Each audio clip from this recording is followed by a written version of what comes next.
People, good afternoon. All right, let's see what there is to talk about today. Don't forget, if you're new to the channel, like, share, subscribe. We are closing in fast on 45,000. So thank you so much to everyone that has recently subscribed. All right, let's start with this one. George Kambosos. Devin Haney is the best at 135 pounds, not Tank Davis. It's very rare. I actually can't even think of a time where an undisputed champ is being questioned as to whether or not they're number one in the division. Like, you're undisputed, you got all the belts, right? Surely you're number one. But that isn't the case with Devin Haney. Now, when you think of undisputed champs recently, Alexander Usyk, cruiserweight, you are the best. No questions.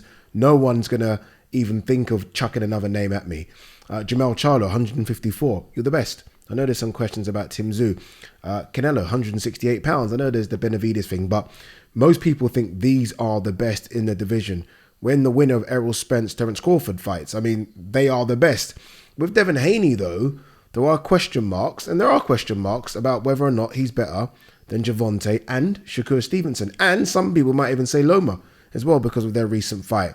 So there are questions to be asked. I can understand why Kambosos is saying it. Obviously, he wants to believe that I only got beat by the number one in the division. But look, I think we need to find the answers to these questions sooner rather than later. I did see the other day, hopefully you guys saw it as well, Shakur Stevenson sort of confirmed that Team Haney have sent him an offer. He declined the offer because he wasn't happy with the splits, but they sent him an offer. I think it was 75-25. I'm not too happy with this, if I'm honest with you. I mean, Shakur Stevenson jumped in the ring after the Devin Haney-Loma fight and stared down Devin. Like, I want to fight you. And Team Haney have gone away and said, okay, we'll fight you. Here's the offer. Now, rather than, and I don't think this is the case, rather than send back a counter offer saying, okay, 75-25 ain't working, let's do 60-40. He said he's waiting for Team Haney to come back with another offer. Why?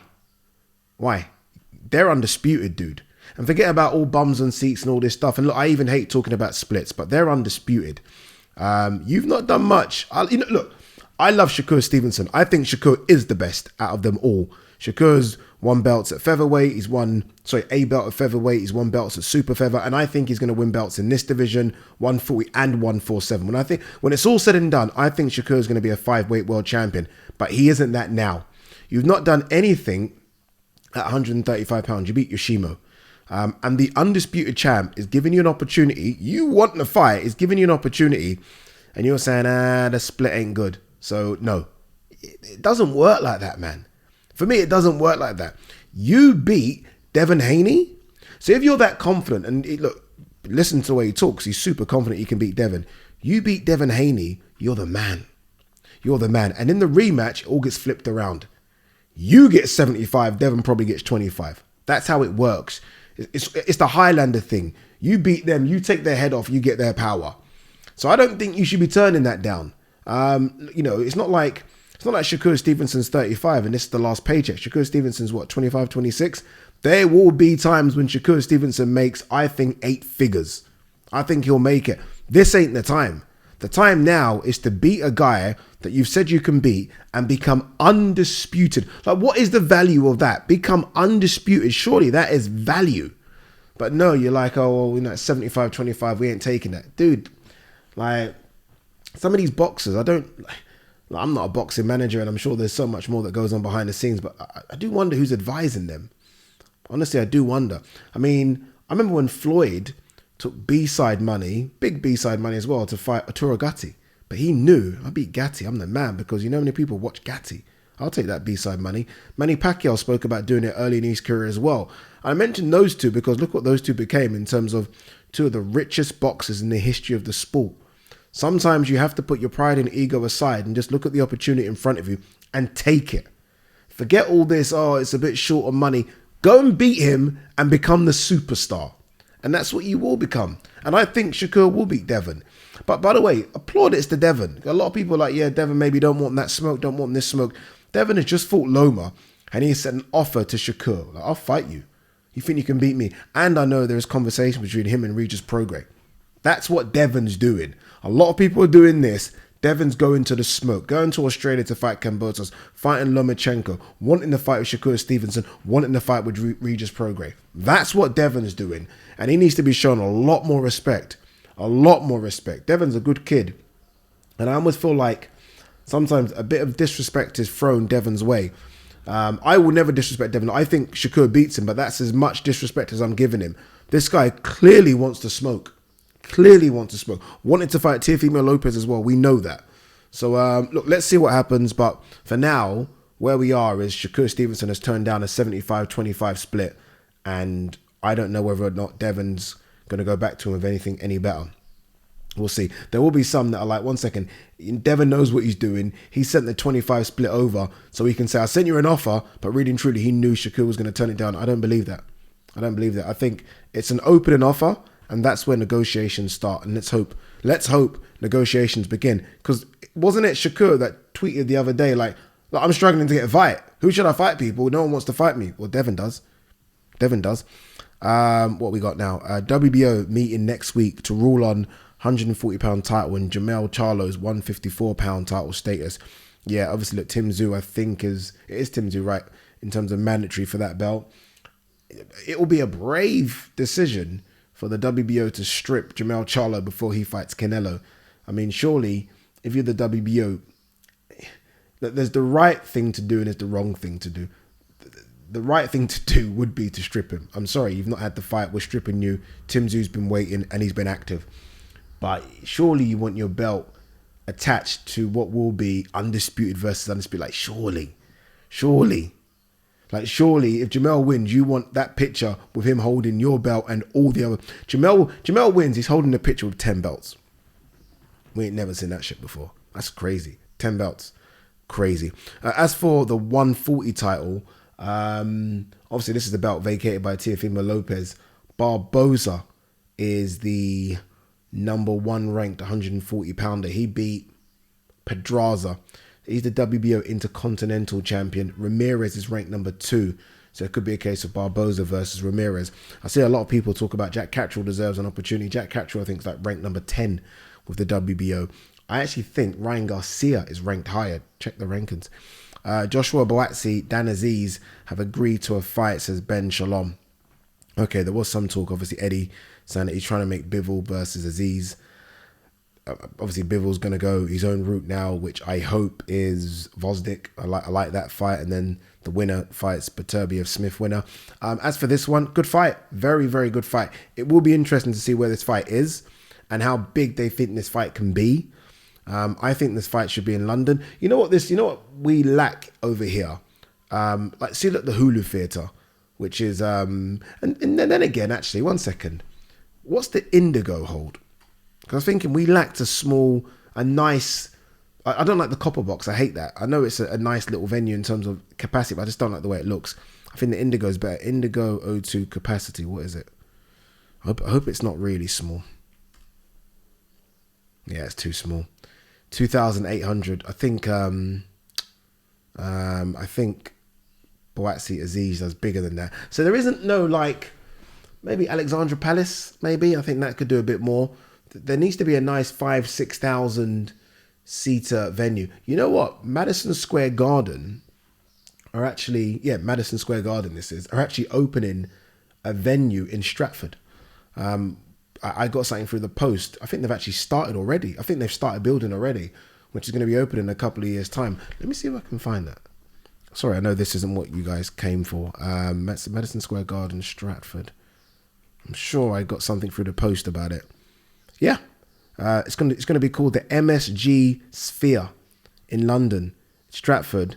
When's it going to be open? 21,500 capacity. Doesn't say when it's going to be done by. It's going to cost £1.8 billion. That's going to be proper competition for the O2. And the thing about that is that in terms of transport links, Stratford destroys the O2. Like, you're only really looking at the Jubilee line. Stratford has everything. So it's going to be interesting. I'm guessing that's going to be the new venue, like the new O2 arena. But yeah, we need a smaller one, 5,000 or 6,000 with all the trimmings, looks beautiful, all the bells and whistles for fights like Azeez versus Buatsi. But look, I like the fight. I can see how some think it's a 50-50. I edged to Buatsi, but on the what have you done lately for me, Azeez has looked very, very good lately. So good fight. Good fight. Like it a lot. Jared Anderson on Charles Martin. I would have stopped him if I could have. Yeah, we don't need to talk about that. Munguia's promoter is firm. Munguia is the A side with Benavidez and Berlanga. Yeah. Again, I hate getting into these kind of conversations, but yeah, I've been to a few of Munguia's fights and he pulls the numbers. Obviously, I don't know what he does in terms of pay-per-view. I don't think he's been on a pay-per-view fight. No, he wouldn't have been. So, no, he does good numbers. Let's just see if these fights can happen. So much talk, isn't it? So much talk. You know what was good to see? I saw this morning, AJ, who hasn't done anything on YouTube. He's got his own YouTube channel, for those of you that don't know. He hasn't done anything for months. I think nearly 8 or 9 months. He put up a video the other day, little 7-minute clip. That's all we want. That's all we need. It was really good. I enjoyed it. More of that, please. It was showing some behind the scenes stuff, like him swimming a bit because he's got really bad blisters on his feet. But maybe that's a little hint as to, okay, there's a fight coming, which I'm sure there is, against Dillian Whyte. But it was good to see that behind the scenes stuff. Showed Errol Spence there, Frank Martin watching him as well. Some people sent me messages saying, has he slimmed down? I don't know with AJ. I mean, AJ's always going to be around 17, 18 stone. That's just his weight. And I think with the heat, and he spoke about just the heat there, it's been incredible. With that heat compared to obviously Sheffield, it's probably just a case of sweat and losing weight naturally as opposed to actually thinking about a scale and a weight.